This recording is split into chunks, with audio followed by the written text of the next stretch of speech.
మతానికి ఒక్కొక్క రకమైనటువంటి థీరీ జెండర్ మీద ఉంది. పురుషుల మధ్య ఎలా ఉండాలి, తేడా ఉండాలి, కట్టుబాటు ఉండాలి. ఇవన్నీ మొత్తంగా చూస్తే స్త్రీలను స్వేచ్ఛగా ఎదగనివ్వడానికి వీలు లేనటువంటి విధంగానే ఉన్నాయన్నది అభిప్రాయం. 150 సంవత్సరాల క్రితం ప్రారంభించబడినటువంటి ఉద్యమం తీవ్ర రూపం దాల్చి ప్రపంచమంతా విస్తరించి మహిళలందరూ ఎవరి దేశాల్లో వారు ఉద్యమించి అనేక హక్కుల్ని సాధించుకున్నారు. ఈ యుద్ధం ఎవరి మీదమ్మా? ఎవరి మీద? మగడు మీదే. మళ్ళీ మనం తీసుకొచ్చి ఇక్కడ కూర్చోబెట్టారు. అంటే తగ్గించాలని ప్రయత్నం చేశాం. దురదృష్టవశాత్తు ఈనాడు ప్రపంచంలోనే అత్యధిక జనాభా కలిగినటువంటి దేశం అయిపోయింది మనం. 160 కోట్లు. ఇప్పుడు సెన్సస్ అయితే కరెక్ట్గా వస్తుంది. మనకంటే చైనా ఉండేది కొంత, చైనాని కూడా దాటి యమ స్పీడ్లో మనం వెళ్ళిపోతుంది. ఈ సొంపు చంద్రబాబు అంటున్నాడు, ఇక్కడ 2 సరిపోరు 3 అని అంటున్నారు. అంటే ఏమిటి మీకు తేడా చెప్తాను జగన్మోహన్ రెడ్డికి చంద్రబాబుకి అంటే, జగన్మోహన్ రెడ్డి ఈ సమాజం బాగుపడడానికి అవసరమైన కార్యక్రమం అమలు చేయడానికి రాజకీయంగా నష్టపోయిన సమాజం ప్రయోజనమైనటువంటి పని చేయడానికి సిద్ధపడతారు. చంద్రబాబులో ఉన్నటువంటి లోపం ఏంటంటే, ఈ మధ్య 2-3 అంశాలు చూస్తే నాకు ఏంటి నిజంగా మైండ్ సరిగ్గా పనిచేయడం లేదనిపిస్తుంది. ఆచరించకుండా నాకు చేయమని చెప్తారు. చంద్రబాబుకి ఎంతమంది అమ్మ పిల్లలు? ఏమమ్మా ఎంతమంది పిల్లలు? ఎంతమంది అమ్మ పిల్లలు? ఏమన్నా అనుకున్నారు? 2 పిల్లలు మీకు? ఎందరు పిల్లలు? ఇప్పుడు ఎంతమంది తరమంటున్నాడు? చంద్రబాబు కొడుకు ఎంతమంది అమ్మ పిల్లలు? ఎంతమంది అమ్మా? చూసారా? అతను ఆచరించాడు. అతనికి తెలుసు దాని నష్టం ఏంటో. 3 పిల్లలు ఉంటే ఆయన ఉన్నటువంటి ఆస్తి 3 గొప్పలు అయిపోతుంది. ఈ దేశంలో గొప్ప ధనవంతుడిగా కొడుకుంటాడు, బస్సు అయి ఉంటుంది అనుకుంటాడు. 3 పిల్లలను కనమనుకుంటాడు. అసలు గ్రామాల్లో ఉండేటువంటి పరిస్థితులు ఎలా ఉన్నాయో రాష్ట్ర ప్రభుత్వానికి నాయకత్వం వహిస్తుంది. నువ్వు చూసావా? పొద్దుల్లా కష్టపడి తెచ్చినటువంటి బియ్యంలో అన్నమొద్దలు చేసుకుని గెంజి తాగుతాం కుటుంబం అంతా ఒకేసారి ఇంట్లో కూర్చొని తలా 4 ముద్దలు సర్దుకొని తిందామంటే కూర్చొని అందరి కలిపి కుటుంబ సభ్యులు భోజనం చేసే స్థలం లేని ఇల్లు కలిగినటువంటి వాళ్ళు ఇంకా ఈ రాష్ట్రంలోనూ దేశంలోనూ కోట్లాది మంది ఉన్నారు. నువ్వు దానికోసం ఒక ఎకరం భూమి ఎక్కడైనా ఎక్వైర్ చేసావు? ఒక ఇల్లు ఎక్కడైనా శాంక్షన్ ఇచ్చావు? పిల్లలు కనిమంటున్నావు. గ్రామాలు జబ్బులతో రోగాలతో కుమిలిపోతుంటే,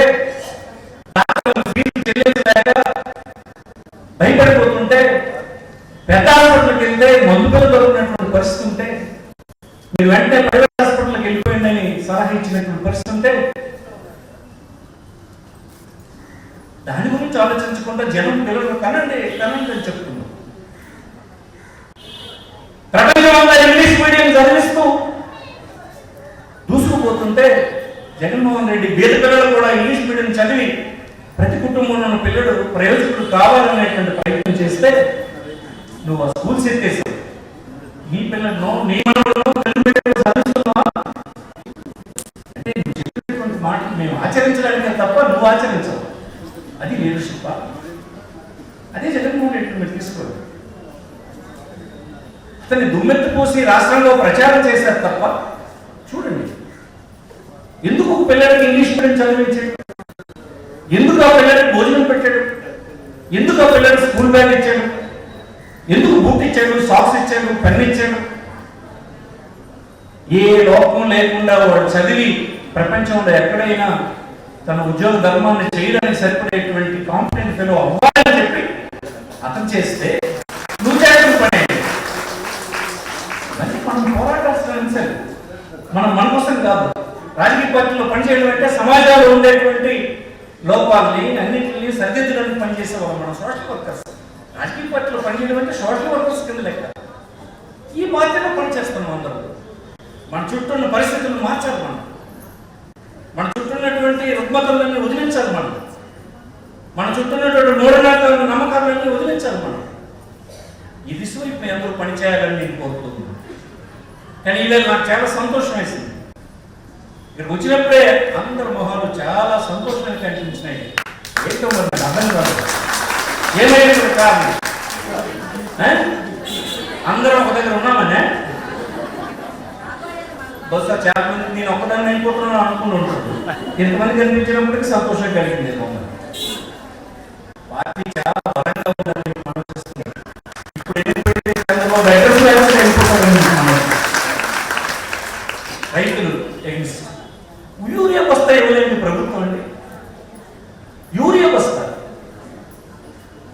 ఆ రైతు నేను మా పొట్టెలపాడి ఇంటిల్లిపాది కష్టపడతాం, మా రక్తాన్ని చెమట చిందిస్తాం, పండిస్తాం అని మీరు ఇచ్చిన ధర వాళ్ళు ఎత్తుముట్టుకుని అభివర్తించండి అంటే ఎరువు ఇచ్చిన దిక్కుందా రాష్ట్రంలో?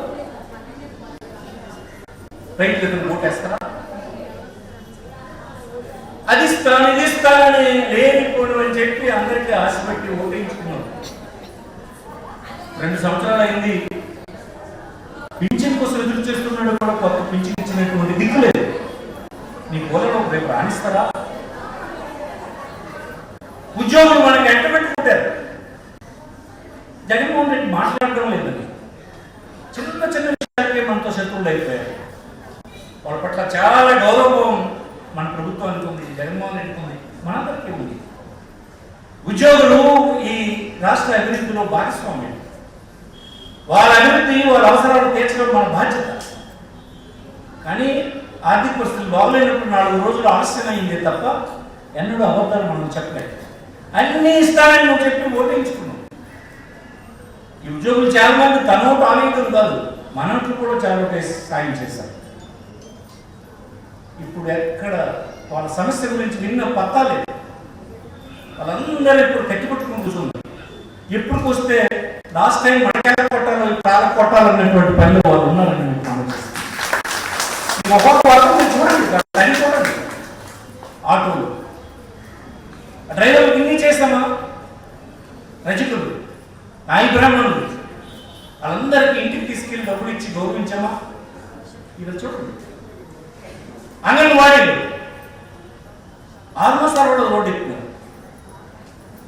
డ్రైవర్ పట్ల తప్పు చేయలేదు.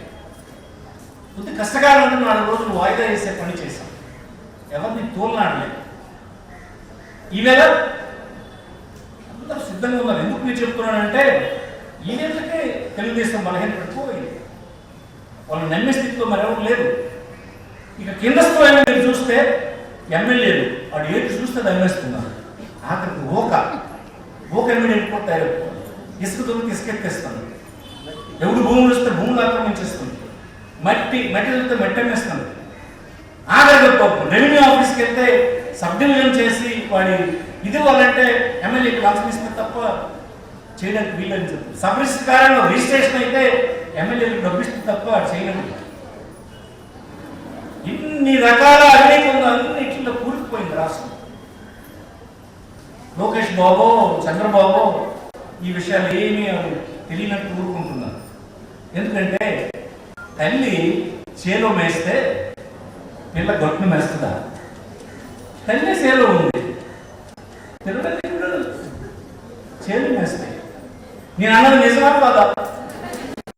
పేపర్లు చూస్తున్నారు కదా, టీవీలు చూస్తున్నారు కదా, ఎంత అధ్వానంగా. ఆఖరికి జిల్లా హెడ్ క్వార్టర్స్ లో 8 మంది మనం సప్లై చేసినటువంటి నీరు తాగి, అంటే మున్సిపాలిటీ సప్లై చేసిన నీరు తాగి కలుషితమైన నీరు తాగడం వల్ల చనిపోయినారంటే అదేమో మనం చెప్పలేదు. కలుషితమైన నీరు అండి. కమిషనర్ హెల్త్ వచ్చి నీటినేమో ల్యాబొరేటరీకి పంపించి రిపోర్ట్ వచ్చిన తర్వాత రిపోర్ట్ చదివి వినిపించారు. ఇది కలుషితమైన నీరు, దీనివల్లే డయేరియా వచ్చింది ఈ ప్రాంత ప్రజలకి అని చెప్పి అతను పట్టణంలో ప్రశ్నలో చెప్పాడు. మరి నువ్వు సప్లై చేసిన నీరు తాగడం వల్ల చనిపోతే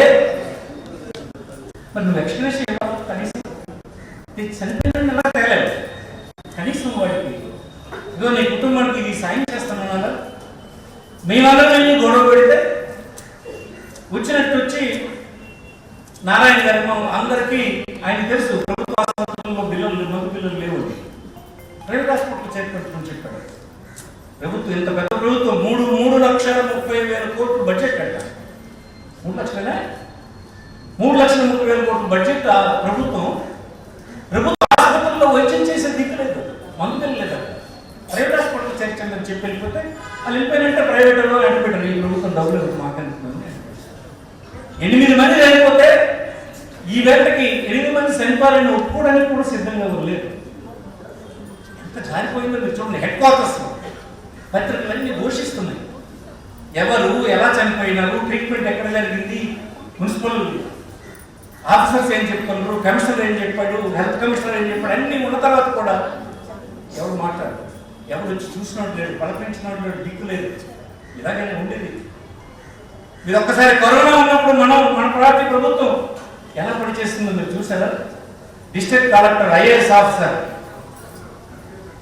హాస్పిటల్ దగ్గర కుర్చీ చేసుకొని కూర్చుండేవారు. మీ జ్ఞాపకం లేదా?